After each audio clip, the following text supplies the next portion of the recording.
Ngejua-jua saudara-saudari yang dikasihi Tuhan dimanapun kita berada. Salam sukacita, kita bisa bertemu lagi untuk bersama mendengar dan merenungkan firman Tuhan di dalam Sapaan Teduh. Marilah bersama kita persiapkan hati, kita berdoa. Terima kasih Tuhan untuk berkat hari yang baru yang Kau berikan bagi kami. Sebelum kami akan memulai bagian kehidupan kami, aktivitas pekerjaan kami, bahkan pelayanan hari ini, kami rindu untuk mendengarkan firman-Mu dan merenungkannya di dalam hikmat yang akan menolong kami untuk tidak hanya mengerti, melainkan juga bisa melakukannya dalam kehidupan hari lepas hari. Berkata-kata Engkau Tuhan, kami siap mendengar. Di dalam nama Yesus kami mengucap syukur. Amin. Firman Tuhan bagi kita di dalam Imamat 18 ayat 14. Janganlah kau singkapkan aurat istri saudara laki-laki ayahmu. Janganlah kau hampiri istrinya karena ia sendiri saudara ayahmu. Kekasih di dalam Tuhan, satu hal yang paling rentan merusak kehidupan orang percaya adalah tentang hal kekudusan. Tidak ada manusia yang kebal dari tindakan kecemaran, apalagi di dalam kehidupan keluarga. Seperti apa yang kita pahami bahwa keluarga merupakan fondasi dari kehidupan seseorang. Bahkan kehidupan itu akan berdampak dalam kehidupan gereja dan juga masyarakat. Karena keluarga yang sehat, keluarga yang harmonis akan memberi kehidupan gereja dan masyarakat yang kuat. Tidak mengherankan bila Tuhan pun memberikan sebuah peraturan yang sangat mendetail mengenai aturan relasi di dalam keluarga untuk menunjukkan betapa pentingnya keutuhan keluarga sebagai dasar kehidupan. Salah satu bagian yang diaturkan adalah mengenai kekudusan perkawinan. Pada bagian yang kita baca tadi, Allah melarang perkawinan antar kerabat dekat dan ini tidak boleh sembarang dilakukan. Maka perintah ini menyatakan dengan detail tentang apa yang boleh dan tidak boleh dilakukan dalam hubungan seksual, yang juga memakai istilah menyingkapkan aurat. Keluarga inti di dalam masyarakat Israel sesuai dengan konteks Alkitab, pada bagian yang kita baca, terdiri dari ayah, ibu, anak laki-laki, anak perempuan, saudara laki-laki, saudara perempuan. Maka ditekankan sekali bahwa seorang laki-laki tidak boleh menikah dengan istri ayahnya, baik itu ibu kandung maupun ibu tiri, saudara perempuan, cucu perempuan. Dan larangan ini juga diperluas dengan mencakup saudara perempuan dari ayah atau ibu. Ini ditulis dalam ayat 12-13. Bahkan ada juga larangan untuk menikah dengan ipar atau saudara karena perkawinan. Dan dengan demikian, seorang laki-laki umat Tuhan tidak boleh menikah juga dengan istri saudara ayah, menantu perempuan, istri saudara, anak maupun cucu dari istri, saudara perempuan istri, selama istri masih hidup. Selain itu, segala bentuk perzinahan dan hubungan seksual yang tidak normal seperti dengan sesama jenis, dengan binatang, ini juga dilarang keras. Karena sama halnya dengan apa yang sering dilakukan bangsa-bangsa yang pada saat itu menyembah dewa Molokh atau allah-allah lain. Peringatan keras ini diberikan bagi yang melarang perintah Allah ini ataupun yang berbuat demikian akan menjadikan negeri itu atau bangsa itu najis di hadapan Tuhan. Dan kenajisan akan membuat Tuhan memuntahkan Israel yang berbuat demikian. Tertulis dalam ayat 24-30.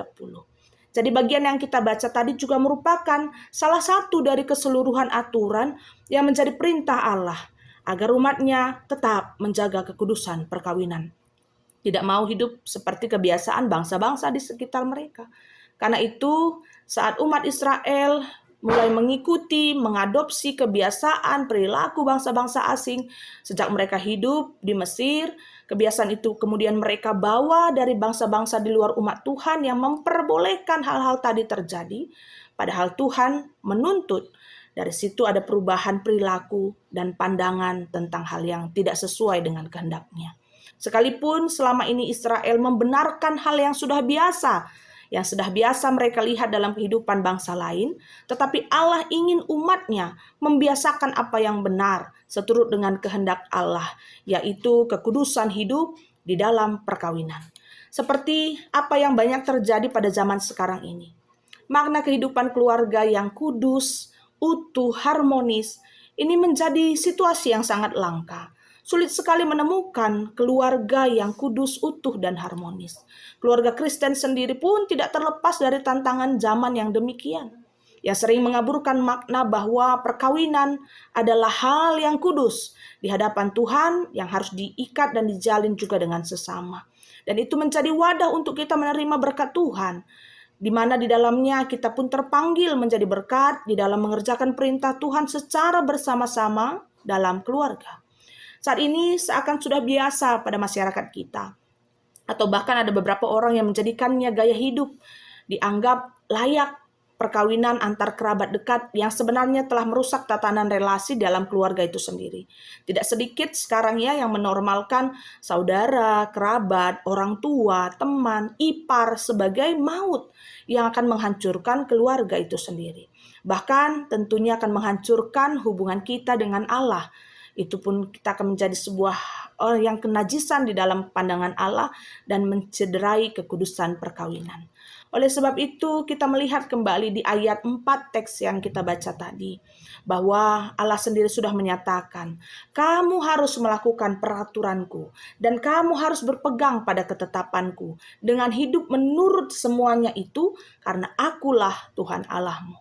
Maka saat kita percaya dan mengimani Tuhan adalah sebagai Allah yang patut disembah satu-satunya, maka Allah itu adalah Allah pemberi berkat, Allah pemberi kehidupan. Maka taatlah akan perintahnya tanpa kompromi. Jangan kita ikut terjebak arus kebiasaan orang-orang yang tidak mengenal Allah, yang merusak kekudusan perkawinannya hanya karena kehendak daging ataupun kebiasaan yang ada di sekitarnya. Maka marilah saudara yang dikasihi Tuhan, bersama kita jaga diri kita, jaga hati kita untuk tetap taat akan kekudusan Allah. Jaga kekudusan juga perkawinan kita masing-masing, karena disitulah Tuhan akan memberi berkat dan akan menyertai kehidupan keutuhan dan sukacita di tengah keluarga kita. Terpujilah namanya. Amin. Maka marilah kita juga akan menutup perenungan ini dengan bersama-sama berdoa dan bersyafaat. Kita satukan hati, kita berdoa. Ya Tuhan, kami bersyukur untuk kehidupan yang Engkau telah perkenankan bagi kami di dalam kehidupan perkawinan keluarga kami masing-masing. Biarlah Tuhan, seperti firman-Mu yang hari ini kami dengar, kami boleh menjaga kekudusan perkawinan. Biarlah kini ataupun nanti kami tetap mengingat janji yang telah kami nyatakan bahwa sebagai umat Tuhan, kami setia taat akan perintah-Mu saja. Ajari kami Tuhan menjaga kekudusan perkawinan kami seperti kehendak-Mu. Dan tidak lupa kami juga bersyafaat untuk saudara-saudari kami, Jemaat GBKP Runggun Cibubur, Perminggun Jonggol MPH sekitar. Berkatilah Tuhan seluruh hamba-Mu yang Kau utus untuk melayani jemaat di Runggun Cibubur dan bahkan Perminggun Jonggol MPH. Berkatilah Tuhan pendeta kami, vikaris kami, seluruh serayan kami, pertua diaken yang boleh melayani di sana. Berkati juga seluruh pengurus, baik itu di dalam kategorial atau bahkan PJJ tiap sektor. Berkatilah semua Tuhan, supaya kami boleh sehati sepikir bersama dengan seluruh jemaat Tuhan untuk melayani Engkau dan juga menjaga kehidupan kami tetap kudus di hadapan-Mu.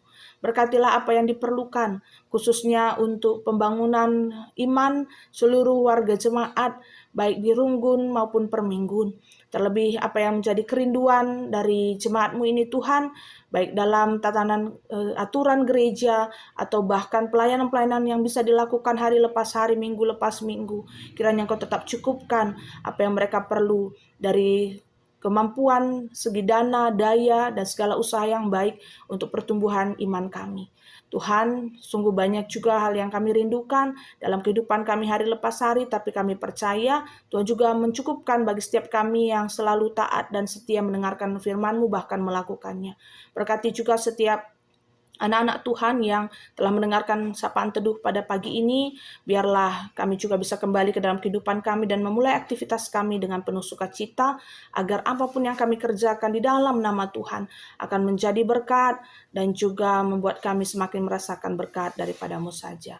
Terpujilah nama-Mu ya Tuhan, ini doa yang kami ucapkan di dalam satu nama yang kudus, yaitu Yesus Kristus Juru Selamat kami yang hidup, yang telah mengajarkan kita berdoa bersama. Kita tutup dengan mengucapkan, Bapa kami yang di surga, dikuduskanlah nama-Mu, datanglah kerajaan-Mu, jadilah kehendak-Mu di bumi seperti di sorga.